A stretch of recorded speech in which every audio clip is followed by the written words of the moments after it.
አማራ ስለሆነ የምትወልደው ተብሎ ሽሏ ተቀዶ ነው የተጣለ። ከዚህ በላይ አረመኔነት የለም።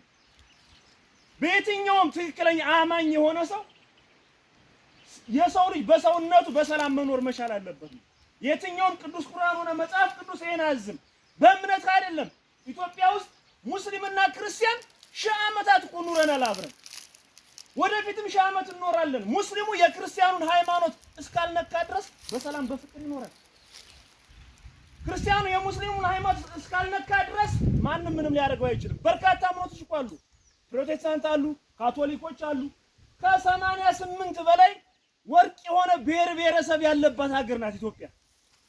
ተቻችለን ነው የኖርነው እስካሁን ድረስ ማለት ነው። አሁን ላይ ግን አብይ አህመድ የሚባል የሰይጣን አምልኮ ያለው የደም ግብር ያለው አባቶች በኋላ ስለምታግዙን ማለት ነው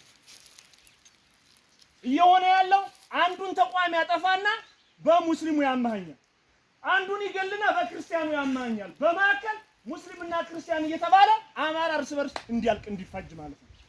ይሄ ደግሞ ትክክል አይደለም፣ ሊሆንም አይችልም። ስለምታውቁ ስለምናውቀው ማለት ነው። ስለዚህ መጠንቀቅ መቻል አለብን።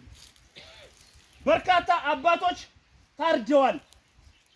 ወለጋ ላይ ከ50 በላይ ናቸው ሙስሊሙም ክርስቲያኑም በአንድ ጉድጓድ የተቀበሩት።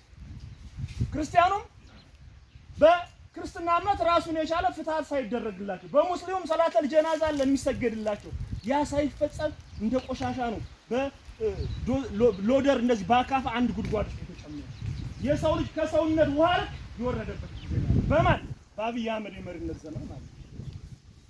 ብዙ ታሪኮች እናውቃለን። እኔ በኔ እድሜ የማውቀው ባረፋ በጥምቀቱ አብረን ታቦት ሲወጣ ጨፍረን አስገብተን ነው።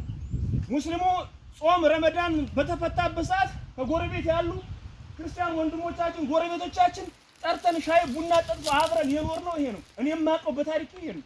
ሌላ እንትን ካለ ይዘው ሙስሊሙ ሲሰርቅ ለክርስቲያኑ ባለው አቅሙ ልክ አንድ ጊደርም ሆነ አንድ ፍየልም ሆነ እንደው ከሌለው ዶሮም ይሆን ሰጥቶ ሰርቶ ዳስ ተጥሎ ሙሽራ አብረን ሸኝተን ይሄን ማቀው ነው የኢትዮጵያ ታሪክ። ይሄን ማቀው ነው የአማራ ታሪክ። እኔ ባለችኝ በኖርኩባት እድሜ ማቀው ይሄን። አሁን ላይ ግን ሙስሊሙ ከክርስቲያን ቤት ገብተህ እንዳትበላ ይላል፣ ክርስቲያኑ ከሙስሊም ቤት ገብተህ በላህ እንደዚህ ነው ይላል። እስኪ የትኛው ምን ይሉኛል? ስንት አባቶች ወርቅ አባቶች እኮ አንድ ላይ ስንት ነገር ሲሰሩ እንደነበረ እናውቃለን። ስለዚህ እኛ ከኦሮሞ ህዝብ ጋር ጸብ የለብንም፣ ከትግራይ ህዝብ ጋር ጸብ የለብንም፣ ከወላይታው ከአፋሩ ከደቡቡ ጋር ጸብ የለብንም። ማንም ጠላታችን አይደለም። ጠላታችን ብልጽግና ነው። ጠላታችን አብይ አህመድ ነው።